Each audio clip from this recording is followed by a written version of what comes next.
Assalamualaikum warahmatullahi wabarakatuh.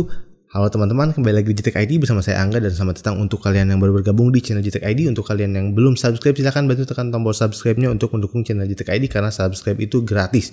Oke, jadi di video kali ini saya merakit sebuah PC lagi, yang mana PC ini di request atau diperuntukkan untuk subscriber JTech ID. Yang kali ini subscriber kita berasal dari Kota Malang, jadi memang cukup jauh ya. Jadi terima kasih atas kepercayaannya, jauh-jauh sudah mau merakit di JTech ID dan kita juga bantu sebisa mungkin. Jadi sedikit cerita untuk PC yang dirakit ini, sebetulnya dari subscriber itu menginginkan atau akan digunakan untuk kebutuhan editing. Titik beratnya di editing ya, mungkin nanti editingnya bisa seperti kayak Adobe Premiere ya untuk editing video, ataupun seperti Photoshop ya, Adobe yang lain, dan juga untuk CorelDRAW dan lain sebagainya. Itu udah bisa di PC rakitan kali ini.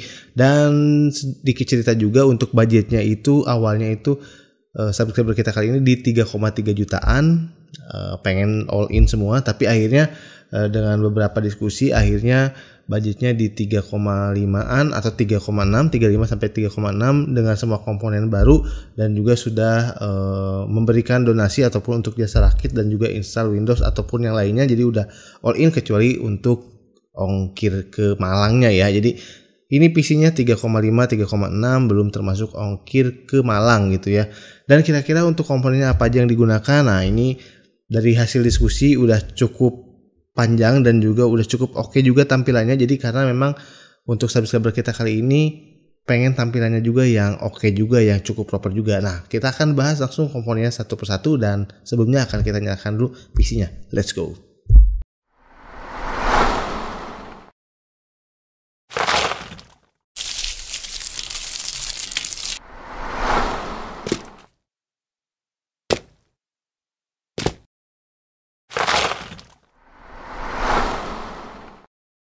Oke, PC-nya udah nyala, udah kelihatan ganteng banget, udah kelihatan mewah, kokoh, menawan ya dengan budget 3 jutaan. Tidak hanya mendapatkan spek untuk editing casual, tapi juga mendapatkan tampilan yang menarik sekali ya. Ini menarik seperti PC-PC gaming yang mungkin budgetnya seperti di atas 5 juta.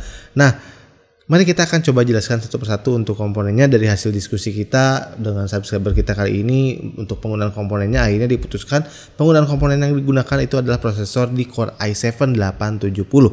Karena memang untuk kegiatannya adalah editing casual, seperti mungkin nanti editing di Adobe Premiere ataupun untuk di Photoshop, CorelDRAW dan lain sebagainya. Untuk prosesor ini masih sangat cukup oke digunakan untuk editing seperti itu, karena dia memiliki 4 core dan 8 thread yang cukup membantu juga saat pengerjaan editing seperti ini. Ya, walau ini udah cukup lawas, tapi ini masih cukup oke banget digunakan, apalagi untuk kalian yang kere-hore budget minim di angka 3 jutaan seperti ini. Dan untuk motherboardnya kita gunakan motherboard dari Bulldozer H55 karena kita juga pengen pakai motherboard yang cukup aman, yang baru ya, bergaransi juga. Kalau kita pakai yang second, yang bekas, rata-rata udah cukup usang, udah cukup lama, jadi khawatir kedepannya ada masalah. Mending yang baru sekalian seperti ini. Dan sesuai dengan permintaan subscriber kita kali ini, memang subscribernya menginginkan memori RAM yang kapasitasnya cukup besar ya, karena memang maksimalnya 16 GB, jadi kita maksimalkan untuk memori RAM ini di 16 GB dengan konfigurasi 2x8 GB. Jadi ini support ya, untuk motherboardnya support, untuk prosesornya support di 16 GB, walau ini adalah prosesor generasi yang lawas gitu ya.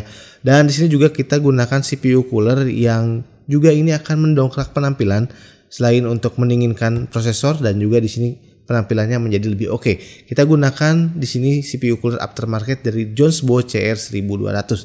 Ini udah sangat oke sekali, tampilannya mewah, menawan, dan tentunya pendinginannya juga cukup oke, cukup baik. Apalagi yang digunakan adalah Core i7 870 yang terkenal agak panas ya. Dan lalu di sini juga karena untuk subscriber kita kali ini juga ingin digunakan sedikit untuk gaming gitu ya. Jadi kita gunakan VGA card, yang mana saat kita diskusikan itu budget VGA card itu mungkin ada di kisaran 800 ribuan, dan dengan budget 800 ribuan itu sebetulnya nggak banyak pilihan juga untuk VGA card yang baru. Dan akhirnya kita putuskan untuk menggunakan VGA card R7 240 dari Furion, yang ini VRAM-nya 2 GB DDR5. Jadi ini ya udah cukup lah untuk gaming casual, untuk mengisi hiburan ataupun kekosongan. Nanti kita akan tes seperti apa performanya ya. Dan untuk power supply yang digunakan sebetulnya kita bisa menggunakan power supply yang ya anggaplah power supply standar gitu ya. karena memang untuk VGA card tidak membutuhkan fin power, untuk power keseluruhan juga nggak terlalu butuh yang gede-gede banget. Tapi di sini kita untuk power supply ini kita gunakan yang cukup oke, yang sertifikasinya 80 plus bronze, dimana di sini digunakan adalah yaitu dari Aerocoolux 550 watt, yang mana kedepannya juga jika subscriber kita ingin mengupgrade dari VGA cardnya nggak perlu lagi ganti PSU, karena PSU nya udah proper, udah cukup oke. Ya ini udah cukup baik lah untuk digunakan. Saya juga udah sering menggunakan power supply ini, sudah 4 tahun tidak ada masalah gitu ya. Dan ada yang ketinggalan untuk storage-nya, di sini kita gunakan storage tentunya SSD ya. Jadi untuk storage di sini kita hanya gunakan SSD dengan kapasitas 256 GB. Ya, ini udah cukup ya. Jadi kedepannya kalau mau ditambah opsional dari subscribernya tinggal ditambah aja sesuai dengan kebutuhannya masing-masing. Dan di sini juga yang terakhir adalah sebuah bajunya atau casingnya. Casing ini adalah casing yang menurut saya cukup sangat baik ya. Casing ini menawan sekali, di sini dari Cube Gaming Guard. Cube Gaming Guard ini adalah salah satu casing yang cukup kokoh, menawan, compact. Ini ukurannya MATX, di mana dalam paket pembeliannya sudah mendapatkan free 2 fan RGB ya, tapi di sini RGB-nya statis saja, lumayan lah ya, ada nyala-nyala. Yang mana untuk casing ini di bagian depannya itu seperti ada celah-celah, jadi untuk airflow-nya itu sangat baik sekali. Jadi untuk konfigurasi fan yang digunakan sebetulnya bisa sangat banyak di casing ini. Untuk penyimpanan storage-nya juga udah cukup dipikirkan, dan untuk build quality-nya juga sangat baik. Dan karena memang untuk fan-nya hanya diberikan 2, jadi di sini saya tambah lagi 1 untuk fan RGB di bagian belakang. Ini juga statis, jadi ini juga lumayan menyeimbangkan tampilan dari casing ini. Jadi casing ini menambah penampilan atau mendongkrak penampilan. Ada RGB-nya walaupun hanya statis, jadi kelihatan banget ini adalah PC gaming. Dan salutnya juga di sini ada 2 poin yang cukup saya sukai, di mana untuk kabel manajemen di sini itu enak banget, jadi sangat mudah dirapikan. Jadi saya juga untuk merapikan kabel manajemen ya bisa dikatakan cukup mudah buat kalian juga yang masih pemula. Saya rasa nggak akan terlalu banyak kesulitan untuk merapikan kabel manajemen di casing Cube Gaming ini. Dan juga untuk di bagian samping ataupun kaca sini ya, ini udah sebuah kaca ya, tempered glass di sini itu sangat tebal sekali. Jadi dari Cube Gaming ini nggak yang asal-asalan, tapi udah beneran tebal sekali. Ya mudah-mudahan memang awet, nggak gampang retak ya. Dan itulah mungkin untuk komponennya sudah saya sebutkan satu persatu. Dan kira-kira gimana sih performanya dari PC ini. Nah, untuk performanya tentunya kita gunakan editing. Untuk editing itu sebetulnya sangat nyaman sekali. Di sini saya coba juga untuk Adobe Premiere ya, untuk editing video-video ringan seperti video YouTube seperti ini. Itu juga playbacknya lancar ya, atau previewnya lancar, itu nggak ada masalah. Dan saya juga saat coba encoding ya lumayan lah ya, bisa hampir 1:1 atau bahkan lebih dikit, tetapi ya 1:1,5 lah ya, masih cukup oke untuk editing. Karena kita harus menyadari juga ini adalah prosesor yang lawas, tapi ini masih cukup bisa diandalkan untuk editing seperti ini, editing video, editing nanti mungkin untuk foto ataupun untuk visual yang lainnya, itu masih bisa sekali. Dan juga di sini saya coba sedikit aja tes untuk gaming ya, karena memang dari subscriber kita kali ini nggak terlalu banyak yang gaming.